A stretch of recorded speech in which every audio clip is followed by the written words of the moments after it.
Hai, Assalamualaikum warahmatullahi wabarakatuh dan selamat sejahtera. Kembali di modul PDPR RBT tahun 4. Okay, di minggu yang kelima ini kita akan belajar mengenai tajuk apresiasi reka bentuk. Jika murid nak lihat pada buku teks, murid boleh lihat pada muka surat yang ke-20. Baik, pertama sekali untuk merujuk DSKP ataupun DPK 2.0, murid akan belajar 2.1.4 iaitu menghuraikan apresiasi ataupun penghargaan yang terdapat pada sesebuah reka bentuk di persekitaran. Jadi di kehidupan kita banyak reka bentuk ya. Kita akan lihat selepas ini. Okay, untuk objektif pembelajaran pada minggu ini, cikgu nak murid dapat menerangkan 3 fungsi yang ada pada sesebuah reka bentuk dengan baik. Okey, yang ini fungsi dia kenapa macam ni, kenapa dia letak macam ni. Okey, murid dapat huraikan. Seterusnya untuk mencapai kriteria kejayaan, murid dapat menyatakan fungsi reka bentuk pada sesebuah alatan ataupun bahan. Okey, seterusnya murid boleh membezakan fungsi reka bentuk produk dengan baik. Okey, mana yang sesuai, mana yang lebih baik, produk mana yang dapat memberikan kepada kita lebih kemudahan, kita akan ceritakanlah. Seterusnya, cikgu nak buat sedikit imbasan mengenai tajuk minggu yang lalu iaitu laluan kerjaya. Okey, untuk laluan kerjaya ni murid boleh berfokuskan kepada 4 perkara iaitu gaji, kelulusan, macam mana nak dapatkan kelulusan untuk kerja tu, tugas dan juga tanggungjawab dalam bidang kerjaya itu. Okey, cikgu buat contoh pertama iaitu seorang arkitek. Untuk dapatkan pekerjaan sebagai seorang arkitek, murid kena belajar sehingga ke peringkat universiti, kena ambil ijazah dalam seni bina, kemudian baru boleh layak untuk ditawarkan pekerjaan dalam bidang seni bina, sama ada sektor awam ataupun sektor swasta. Sektor awam itu kerja dengan kerajaan. Seorang arkitek tu boleh mula dengan gaji RM2,529. Okay, boleh naik gaji tu setiap tahun sehingga boleh mencecah RM9,000 lah. Okay, contoh macam chef pun bergantung kepada restoran, pereka fashion bergantung kepada tempahan. Okay, untuk pereka grafik bergantung kepada tempahan yang dibuat. Contoh, macam cikgu pernah buat sendirilah. Cikgu buat banner. Kalau minta kedai yang buat design tu, kena cas tambahan RM30. Disebabkan cikgu boleh buat design untuk banner sekolah, cikgu dapat jimat lah. Jadi untung kalau kita boleh buat sedikit rekaan untuk grafik. Jadi setiap gaji yang diterima ada tugas dan tanggungjawabnya. Macam arkitek ni, dia adalah orang yang sangat penting dalam memastikan kekukuhan ataupun keselamatan sesebuah bangunan. Jadi tanggungjawab dia besar. Kalau ada berlaku kerosakan pada bangunan tu, perkara pertama akan lihat arkitek lah. Kenapa seni bina tu yang diluluskan tu ada bermasalah. Jadi setiap tugas, reka bentuk adalah dia punya tanggungjawab. Okey, seterusnya, cikgu nak fokuskan pada minggu ini mengenai apresiasi reka bentuk. Jadi maksud apresiasi ialah penghargaan. Apresiasi reka bentuk merupakan penghargaan terhadap reka bentuk yang telah dihasilkan. Jadi kita perlu menghargai setiap reka bentuk produk yang berada di sekeliling kita. Baik, contoh sini cikgu ada satu telefon bimbit. Jadi ni cikgu telefon lah.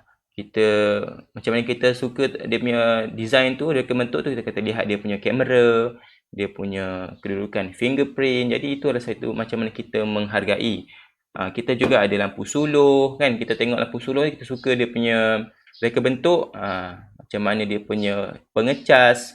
Okay, macam pengecas menggunakan USB, bateri macam mana. Jadi seterusnya kita akan lihat juga sesebuah botol. Okay, contoh satu botol air.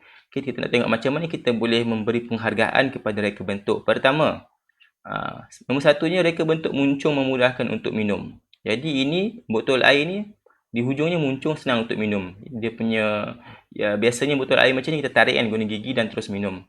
Okey. Di bahagian tengah reka bentuk lengkung untuk mudah dipegang. Seterusnya reka bentuk silinder supaya mudah disimpan. Kita menghargailah kenapa tak buat bentuk kotak kan. Kalau kotak susah nak simpan. Dan dia saiz yang mesra pengguna, tak terlalu besar dan tak terlalu kecil. Jadi kapasiti tu boleh simpan dengan mudah. Ini contoh satu jenis apresiasi. Okey, kita akan lihat satu dialog yang ada dalam buku teks murid. Okey, murid tu bercakap, saya minum dengan mudah kerana mulut botol ini lebih besar. Saya hanya menyedut air dan tak perlu buka pun botol. Jadi setiap reka bentuk ni kita ada dia punya ciri unik yang tertentu. Contoh, Yang botol ni ada beg dia, boleh dibawa. Yang ni mudah guna sebab ada straw. Tapi biasanya murid-murid dah besar tak suka lah guna straw ni kan. Okay. Kemudian ada yang senang, ada mudah ditutup supaya tak tumpah. Jadi untuk reka bentuk ni, kita jangan sesekali menghina sesebuah reka bentuk yang telah dihasilkan, kecuali kalau kita rasa ada benda yang rasanya boleh buat lebih baik, kita suarakan supaya kita boleh dapat dan cipta satu reka bentuk yang lebih baik. Jadi ni contoh reka bentuk kereta. Ada kereta yang pickup truck, ada yang special unit vehicle, SUV lah macam ni, X50. Ada juga supercar. Okay. Supercar ni rendah. Dia punya reka bentuk ni rendah dan juga aerodinamik, maksudnya belahan angin tu baik. Reka bentuk dia memang cantik, rendah. Ni contoh CR kan. Okay. Juga, tengok pula macam pickup truck, ada dia punya ruangan belakang, ada fungsi yang lain.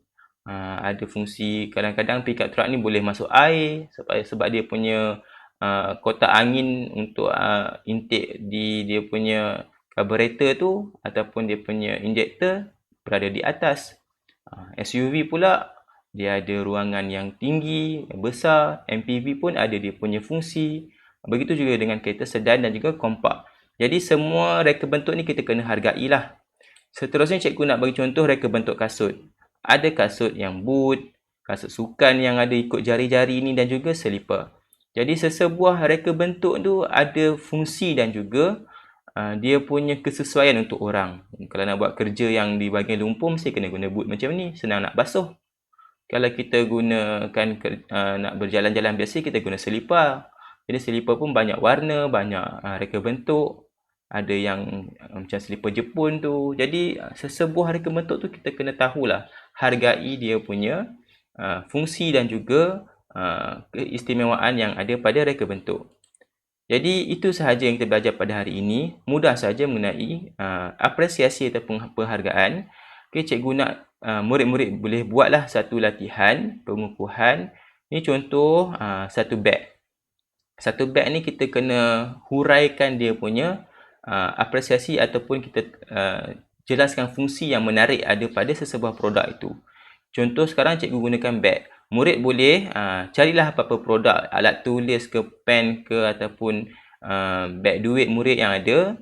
Boleh lukis ataupun tampal dalam, cetak dan tampal dalam buku tulis dan buatlah 4 fungsi ataupun kelebihan yang ada pada produk yang ada itu dan buatlah benda ni dalam buku tulis. Buat macam ni lah, letak produk itu, kemudian letak dia punya fungsi-fungsi. Seterusnya untuk latihan penggayaan, murid boleh buat di live worksheet ni. Terima kasih pada Cikgu Rohizat telah buat. Ada link ni juga dikongsikan dalam di video description di bawah. Okey, itu sahaja pembelajaran pada minggu ini. Pada minggu depan kita akan belajar mengenai elemen reka bentuk. Okey, jumpa lagi pada video yang akan datang. Bye. Assalamualaikum warahmatullahi wabarakatuh.